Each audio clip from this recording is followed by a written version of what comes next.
हमारी रिपोर्ट को जरूर भेजें। हम उनसे प्रार्थना करते हैं, दिल्ली वाले, लखनऊ वाले, पटना वाले, कि जो आपने तेल बढ़ा दिया, जो आपने डीजल बढ़ा दिया, जो आपने खाद पर दाम बढ़ा दिया, इन सबको वापस ले लीजिए और अब की बार जो भी बजट आए उसमें कोई टैक्स मत लगाइए। आप कहेंगे योजना नहीं चलेगी, कैसे योजना नहीं चलेगी? त्यागियों की जरूरत है, तपस्वियों की जरूरत है, सच्चे आदमियों की जरूरत है, ईमानदारों की जरूरत है। कैसे नहीं चलेगी? वो क्या ये प्रजा बच्चे नहीं है? अपने बच्चों पर कपड़ा छीन ले, अपने बच्चों का भोजन छीन ले, फिर आपके बच्चे क्या रहेंगे? ये सारी प्रजा आपकी है, आपके बच्चे हैं। अगर इन पर टैक्स लगाते जाएंगे, ये बेचारे मर जाएंगे, इनका कोई सुनने वाला नहीं। लेकिन तुम चिंता मत करो, ये सड़कों के ऊपर जो 4 फरवरी से मैं मथुरा से चला और 125, 140, 109 जो मैंने हर रोज किलोमीटर का जो सड़कों पर सफर किया है, कितने कितने लाख आदमी सड़कों के ऊपर कतार बना दी जाए तो एक कतार में खड़े हो जाए, इतनी जन समुदाय, जितने ही पुरुष उतने ही बच्चे उतने ही नारियां सड़कों के ऊपर में। मैं सुबह से चलता हूं पागल बनकर और बड़ी मुश्किल से मुकाम को जहां पड़ाव पड़ता हूं वहां पहुंच पाता हूं। क्या आपने वो नहीं देखा? सिर्फ ये जनता सहारा चाहती है, ये जनता अब कुछ चाह रही है, इसका धीरज टूट गया। ये जनता भगवान का रूप है। जब कभी वो परमपिता परमात्मा, जब ये आत्माएं निसार होकर जब तड़कती है तो भगवान जो सर्वव्यापी सर्वसमर्थ है वो किसी न किसी शक्ति को भेजता है। इसलिए आप धीरज रखो। जितनी बात कहे, एक आवाज के ऊपर 1 करोड़ लोगों को टाट पहरा दिया। तुमने क्या कभी सुना था कि विश्वामित्र वशिष्ठ ने जब इतना बड़ा इतिहास बनवाना था तो भगवान राम को जटाजूट, जटाते सिर के बाल मत बनाना, और जूट था बोरा, फट्टी था, इसको पहराकर जंगल में भेज दिया और कहा तपस्या करो। वहां उन्होंने तपस्या की, रिद्धि सिद्धि शक्ति प्राप्त कर ली।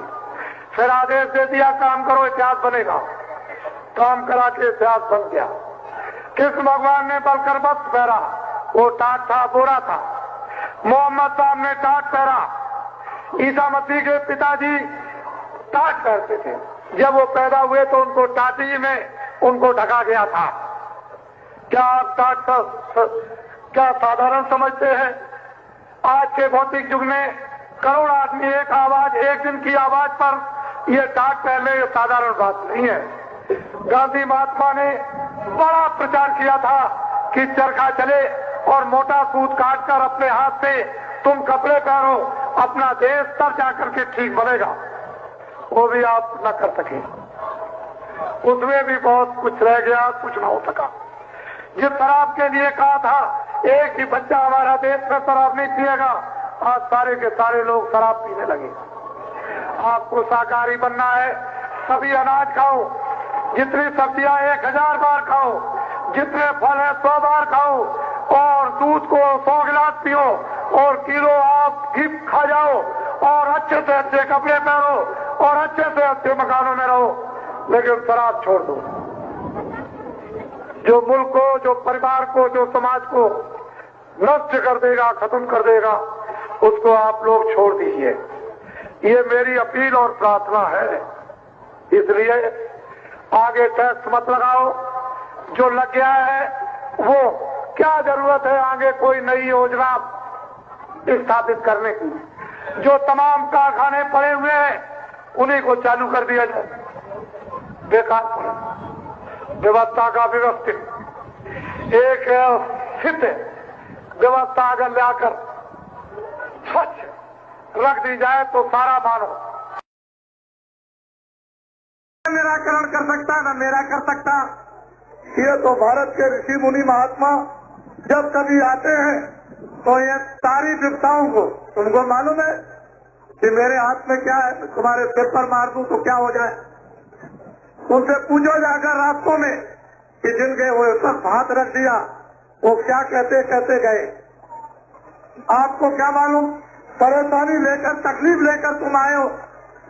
मैं एक तकलीफ तुम्हारी ठीक कर सकता हूँ, 2 तकलीफ ठीक कर सकता हूँ, 4 तकलीफ ठीक कर सकता हूँ। मेरे पास तो उसका मसाला है, मुझे तो उसका भगवान का हुक्म मिला है कि इनकी तकलीफों को सुनो, इनकी तकलीफों में शरीक हो, इनकी तकलीफों को दूर करो, इनको अपनी बात सुनाओ, इनको मेरी बात सुनाओ, इनको मानवता की बात सुनाओ, इनको अच्छे बुरे कर्मों का बोध कराओ, इनको बुराइयों से हटाओ, इनको अच्छाइयों पर चलाओ।